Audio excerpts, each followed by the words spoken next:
Chad and I have comprised a top tier list, including some of the most popular and powerful Yu-Gi-Oh! Budget decks. This particular tier list is going to be totally different from last week's. It is comprised of nothing but budget Yu-Gi-Oh! Decks, and I'm going to be determining what is the strongest budget deck all the way down to pay the bills instead. Let's go ahead and jump on in.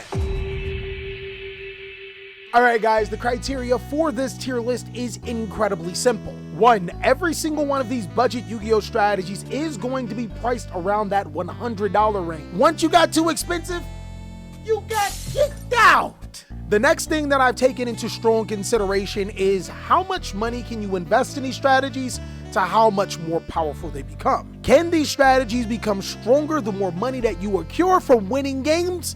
And then of course, how powerful is the budget deck in itself right now? We've included strategies from Phantom Nightmare, as well as some old strategies that are really popular. And of course, I can't get every single one, so let me know down below in the comment section what are some strategies that I missed, and I'll be sure to put them on the next tier list. With that being said, let's go ahead and start off with Magis Spectre. Chat says that I cope about this Yu-Gi-Oh! Deck, but you gotta hear me out. Magis Spectre got a new Link monster, which is actually incredible. Not only does it allow them to set up pendulum scales, since it's a pendulum deck, it gives you the Link arrows to special summon from your extra deck. On top of that, the deck is incredibly cheap. I think Magis Spectre is closer to the $50 range than it is the $100 range. Overall, I'm gonna put it in solid choice. Coping? Holy God, you guys gotta hear me out. First of all, Magis Spectre is immune to cards like Effect Veiler and Infinite Impermanence. The second thing is that it's not a fire deck or a lighter dark deck, so monsters like Hida and the Bestials cannot hit it. This may be one of the strongest decks because it can search Secret Village of spellcasters fairly easily and can shut down most spell effects in the entire game. I just don't think that there's more money you can put into this deck to make it stronger after its initial build. Floodgate Sag? I mean, you gotta compete somehow with these type of decks, right? My Earth Machine boys, where you at in chat? Infinite Track here, boy? Earth Mid? Ironically, you guys may have not noticed, but before Phantom Nightmare, Earth Machine has been topping regional events quite often. I think one of the biggest draws for Earth Machine is that the most important floodgate for the deck has not been hit, and that's Skill Drain. It not only negates your opponent's important monster effects, but it turns your Earth Machine monsters to really strong cards. Also, Earth Machine has an FTK. I think that Earth Machine is a borderline Yu-Gi-Oh! Deck. I would like to put it in Takes a Good Pilot, but to be honest, Skill Drain will definitely carry a lot of matches in Yu-Gi-Oh! And the fact that it does have a pretty brainless FTK, yeah, this deck has a lot of advantages that a lot of the other budget decks don't. The only good Earth Machine is Ancient Gear. When that comes out, I think the deck does take a totally different direction. All right, guys, what do we say about Plunder Patrol? Plunder Patrol is a deck that has stood the test of time. As long as there are dark and light decks into the format, being able to special summon your Plunder Patrol ship Liss or your Plunder Patrol ship Mork can be devastating.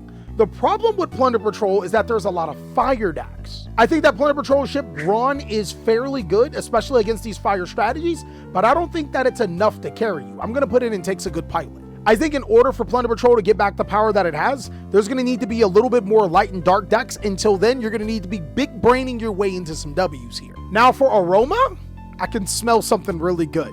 Aroma got a ton of support in Phantom Nightmare, and you could say that it stands aside from a Rika deck, and that's why it has its own placing. There's some pretty good cards here. It got a spell card that can place all your bad cards on the side of the field, like Humid Winds and Dry Winds. And it also even has a new Link monster, which is fairly powerful, as well as a Fusion monster, which can be devastating. Aroma gonna cook? Aroma be cooking with the new Supplant support? I am very skeptical of this deck. I'm gonna put it in borderline. I 100% agree with Black. I think that this deck gets a little bit more powerful when Rika comes out, but for right now, I would be skeptical on a pure version of Aeromage. It has a lot of good things going for it, but is it really gonna stand the test of time? Who knows? Ninjas, my boy. My guy, you know we gotta talk about the ninjas.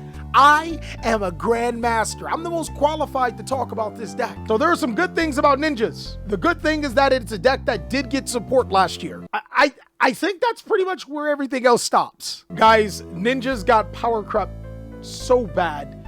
But I think one thing to say about ninjas is that when the book cards are not as powerful, the deck struggles. And right now, I don't think that the book cards are bad, but they're not game-breaking how they once were when this deck came out. The fortunate thing about ninjas is that an entire ninja core probably cost you around $10. I built the deck in that much, and it's a really fun deck to play. So unless your bills are exactly $10, I mean, might as well. You ain't paying for nothing else here. I mean, seriously, guys, what bills can you play with $10? Pay the hub subscription instead? Oh no! Oh no! Not even Netflix anymore. That's what I'm saying. We actually had some high hopes for Altergeist. This was a trap-based Yu-Gi-Oh deck that could rely on Secret Village of spellcasters to shut down your opponent's spell effects. Sounds familiar? Well, that's because Magis Spectre probably does it better. Altergeist is definitely good? Yeah, you're coping with here too. One of the biggest problems that stand in Altergeist's way is that cards like Infinite Impermanence don't do as much as it used to. I do think that Evenly Matched is a lot better of a Yu-Gi-Oh card, but what are the odds of you drawing Evenly Matched every single game and then triggering your Altergeist to control the board? Surprisingly a cheap deck though. It's almost a no-brainer, guys. We're gonna put Fire Kings at top budget Yu-Gi-Oh decks. With just 3 structure decks and some Tri-Brigade cards, this can be a formidable deck that you can build to be a top tier deck if you're willing to drop that much money. Chat, we finally got Meshach back into Yu-Gi-Oh again, and I gave him a Fire King deck. He was like, what else do I need? I was like, just about $500 more, and he promptly quit Yu-Gi-Oh again. I mean, he didn't quit, but like, it was still pretty funny to see his reaction afterward. All right, guys, so I've seen a lot of opinions on Flunder. There is a theory that Flunder is not strong enough. As a budget deck, factoring in the budget in mind, where would you guys put Flunder? Out Flunder, get OF instead. Shifter OTK, solid choice. Flunder gets a new spell card in Phantom Nightmare called Swallow's Cowrie. It allows you to tribute a winged beast monster on your field to add a monster with the same level. Impin and Avion aren't the same level, are they? Chat, imagine being able to tribute an Impin to add a Ryza and then summon Ryza on your opponent's turn when you need it?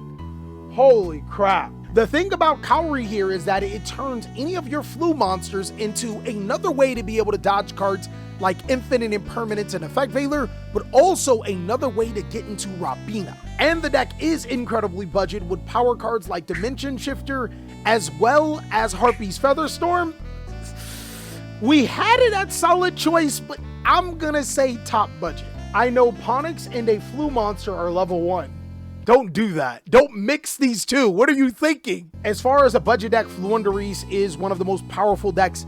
It's solid and it's even more consistent. And that's something that you would hope for because this deck is probably one of the best budget decks in the game. Pendulums, guys. I would say that most Pendulum decks are in pay the bills instead. The reason why is because in order to learn these decks, you have to have a huge brain.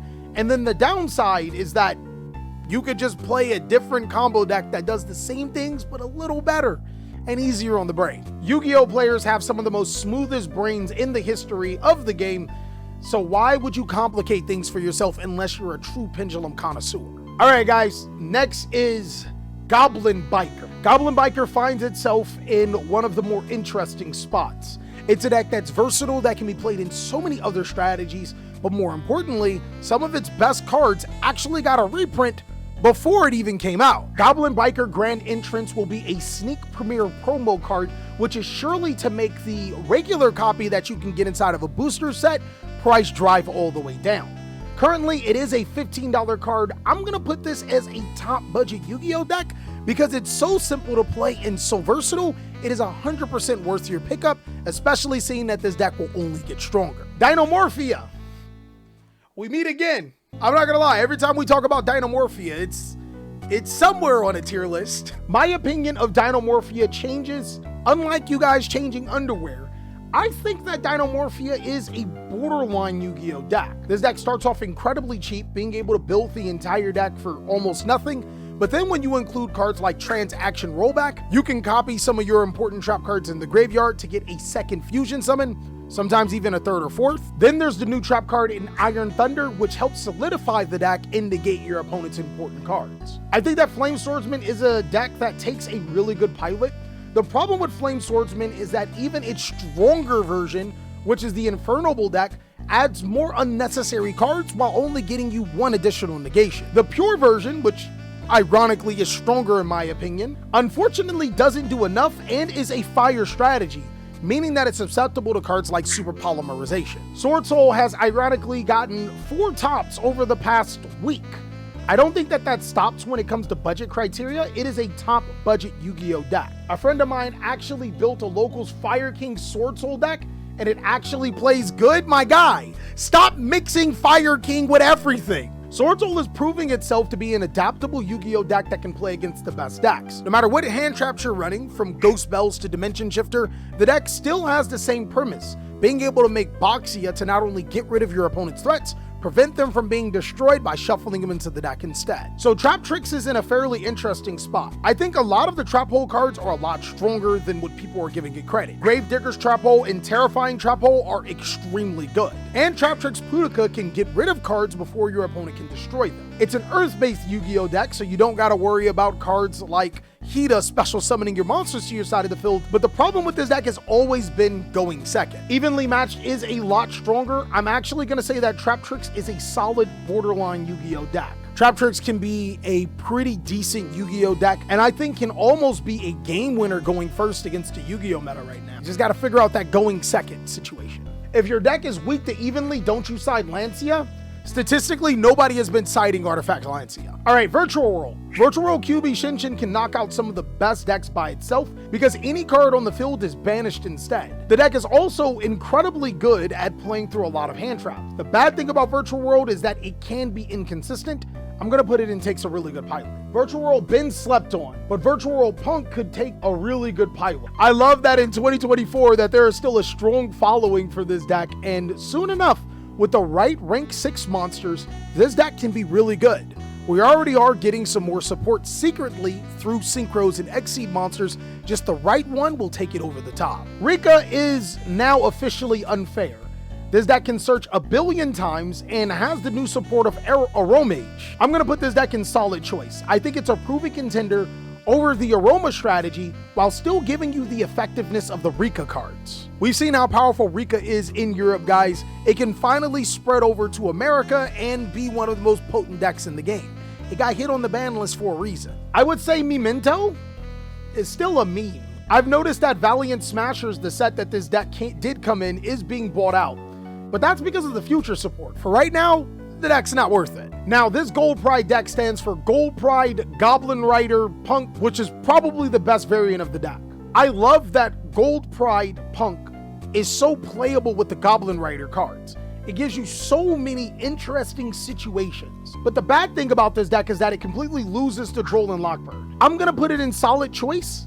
I don't think it's better than Goblin Rider Pure because of the prevalence of Droll and Lockbird, but I do think that it's a really good deck with tons of potential. The thing about this deck is that it plays against hand traps a lot better, but it loses to the card that it loses to a lot worse. Gate Guardian, chat. We know that this is the best deck of all time, right? Right, chat? Gate Guardian is the best deck. Right, chat? Gate Guardian, solid choice. Best deck. This is hands down now one of the best decks to pay the bills instead. Come on, guys. We're not going to cope all the way through. Gate Guardian is a playable Yu-Gi-Oh deck that probably needs an anime tier list to be able to succeed. In terms of competitive viability with budget impact, this is a fun Yu-Gi-Oh deck. I just want to play so I can annoy my opponent with rhymes. And then you get to a tournament and the players will call time. I think that Exceed Sharks did get secret support. This deck is technically a Goblin Rider deck because players have been using some of the best Shark cards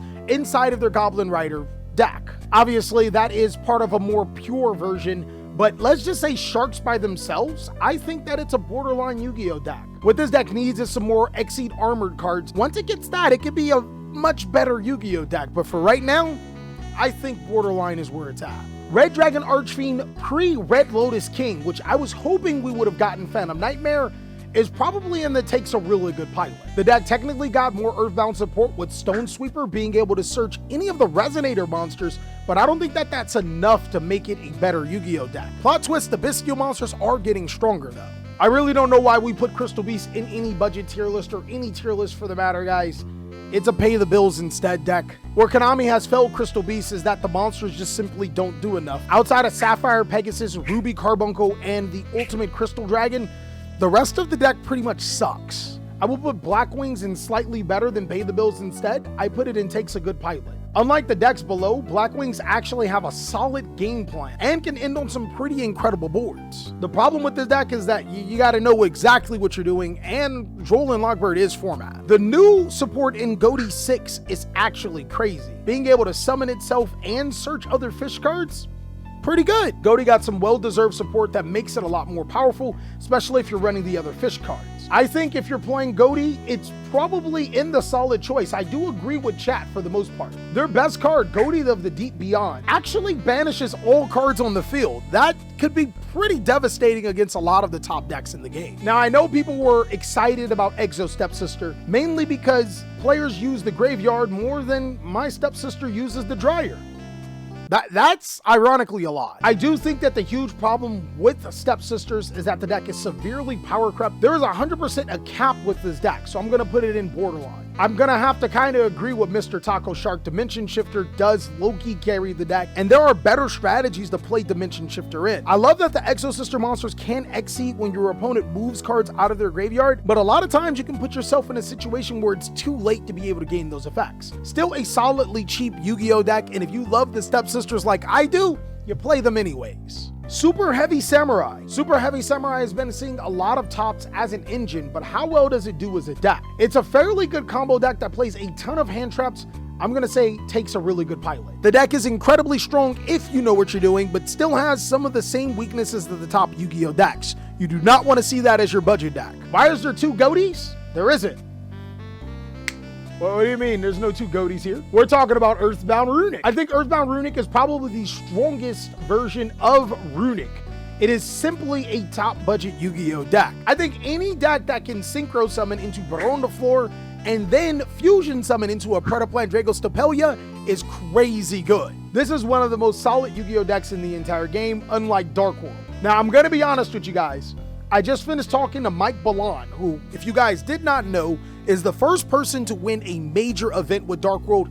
He won YCS Long Beach back before you were probably in high school. The good news is that he's playing Dark World, which means I am confident he'll innovate it past its weaknesses, which is Droll and Lockbird and just stronger Yu-Gi-Oh decks at this point in time. I'm gonna put it in takes a really good pilot. So like 300 years ago, my guy, don't do this to us old people. Chat, I got a question. What cancels out fire? If your whole building was on fire, what would you do to put it out? The best way to put out a fire is hopefully suffocating the fire. But let's just say if we had an ocean of water, Marine Cess would be a solid choice Yu-Gi-Oh deck. The best thing about Marine Cess is that it is simply the best Cyberse Yu-Gi-Oh deck, immediately making it really cheap. The next thing about it is World Sea Dragon Z Lantis, being able to banish all of your opponent's cards, and since you would be typically locked into water, your opponent won't get them back. Marine Cess is a solid Yu-Gi-Oh deck that I strongly advise you guys to get into. Now, Yubel. We are not talking about Yubel in the future. We are specifically talking about Yubel right now as a budget deck. Yubel top budget? Pay the bills? Yubel seems crazy? This is with Phantom Nightmare. Top budget, super poly go far. Okay, guys, I was gonna put it in takes a good pilot, but I think Yubel as a budget deck right now is borderline. It does have a ton of potential in the future, but for right now, it's not worth putting a lot of money into and then playing it in an event right now. Let's be real, it's dog doo-doo.